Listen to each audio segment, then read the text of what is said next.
Salut les pilotes, je vais vous faire un tout petit tour de magie. Je vais comprimer ce ressort par la force de la pensée. Regardez.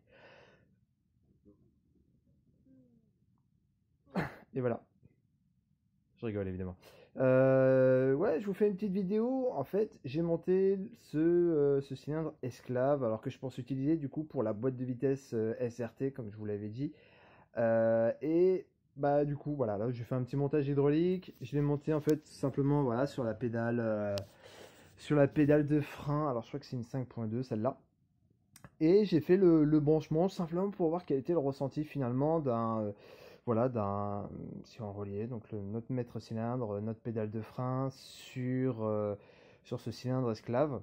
Alors du coup, première chose, en fait, on est obligé de rajouter un ressort en fait sur ce cylindre esclave, sinon il ne revient pas en position initiale et nous, c'est pas ce qu'on veut.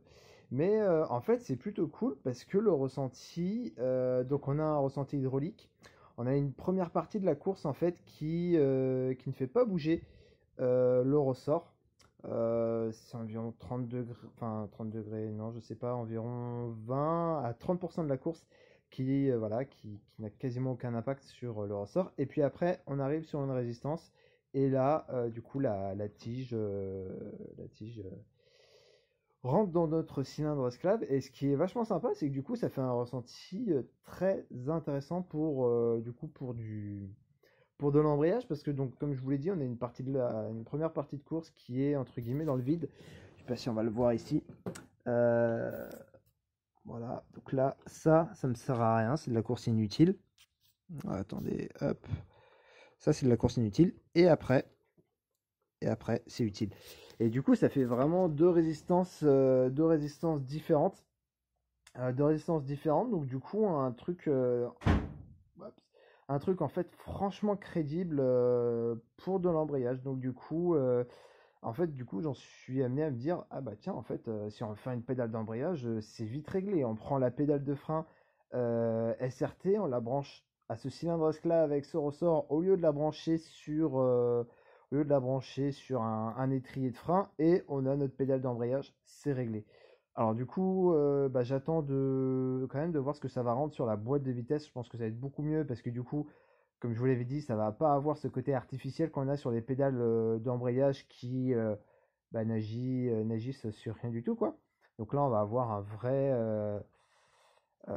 un ressenti d'embrayage sur en plus une boîte de vitesse manuelle. Et en fait, je suis plutôt agréablement surpris parce qu'entre guillemets, ce dont j'avais peur, c'est que donc effectivement notre pédale d'embrayage agisse bien sur la boîte de vitesse, ce qui est génial, mais que le ressenti par contre au niveau de la pédale soit mauvais, qu'il soit, je sais pas, un peu sec, un peu trop linéaire, ce genre de choses.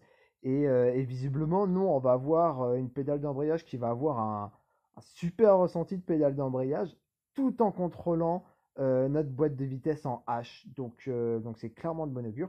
Donc voilà, je voulais vous faire une petite vidéo pour vous montrer ça en attendant ce qui vient. Là, comme je vous l'ai dit, il y a du lourd qui arrive. Mais du coup, voilà, si j'ai fait la partie hydraulique sur ce cylindre esclave, bah, c'est justement parce qu'au niveau de la boîte, ça avance bien et que là, on arrive à un moment en fait où bah voilà, il faut que je monte la partie hydraulique pour pouvoir continuer et commencer à faire les premiers tests sur la boîte d'embrayage. Voilà, voilà. Allez, moi je vous dis à bientôt. Salut.